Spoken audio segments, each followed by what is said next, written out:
about, I kind of wish I worked like at a sex toy store, or like, I wish I was Betty Dodson. Like, I just want to talk to people about this stuff. Just wait till we get the masturbation part of this talk. Right?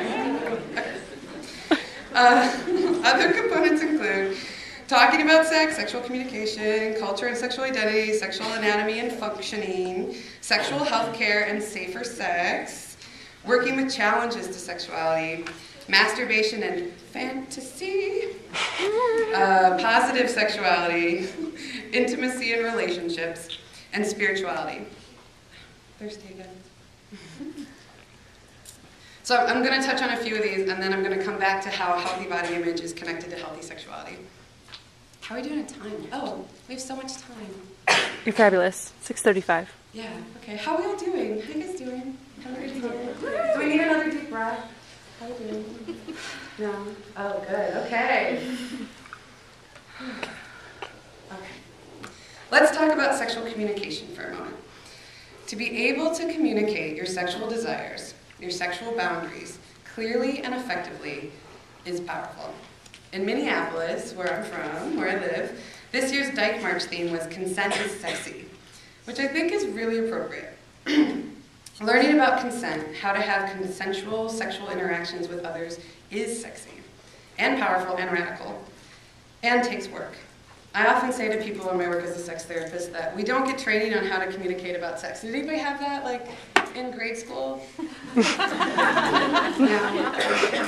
There was just that film, they split, like, the boys and the girls up, right? Do they still do that? Yes. God.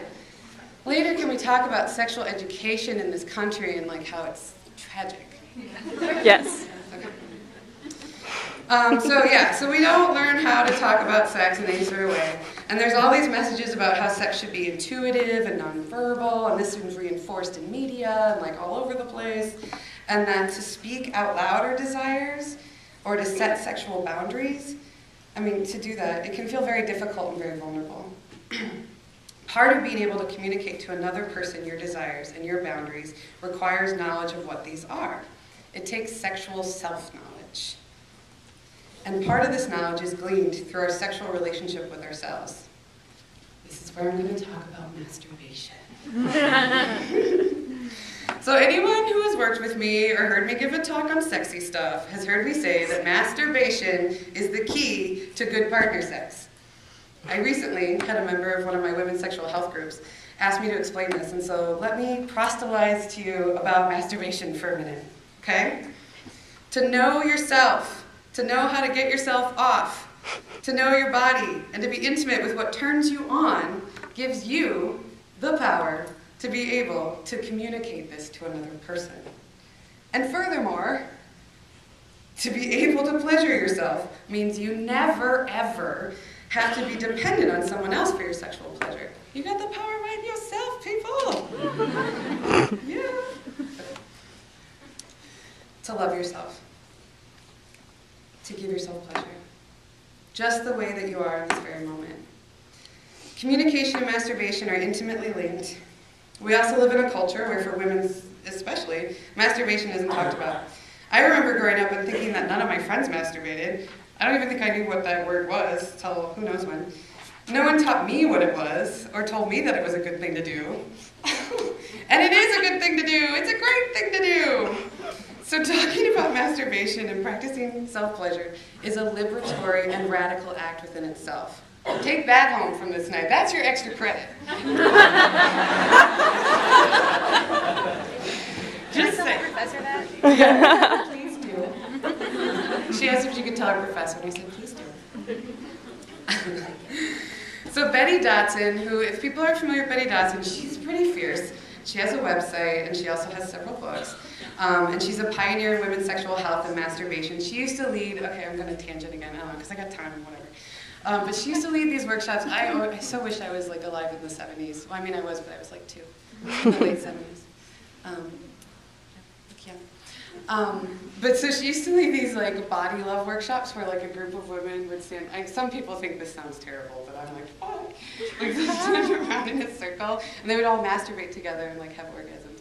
Laura Heckard, am I going a little off? Yeah, okay.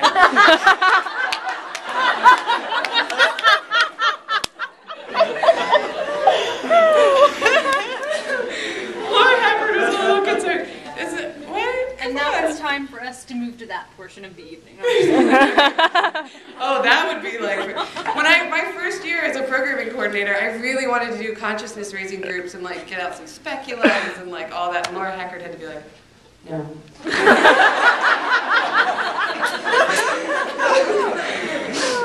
Okay. Back on track. Okay. This is the last bit, and then we're gonna move on. I promise. Okay. So this is what Betty Dodson says about masturbation, and then we'll move on to embodiment. Our cultural denial of masturbation sustains sexual repression. From childhood through adulthood, we feel guilt and shame over masturbation. Deprived of a sexual relationship with ourselves, we are easier to manipulate and more accepting of the status quo. I believe masturbation holds the key to reversing sexual repression. So again, my message is loving yourself. Masturbation is one form of it. Loving yourself is radical, it's revolutionary, it's liberatory, and that leads to loving other people. Masturbation, partner sex, what? Yeah. So take that in. So see, liberation. So to come back to healthy body image and healthy sexuality, let's talk about embodiment. What do I mean by embodiment? What does it mean to be embodied? It's a good question. And so to answer this, I want everyone, as much as you feel comfortable, this is the interactive part of the evening. After I talk about masturbation, everyone's like, what?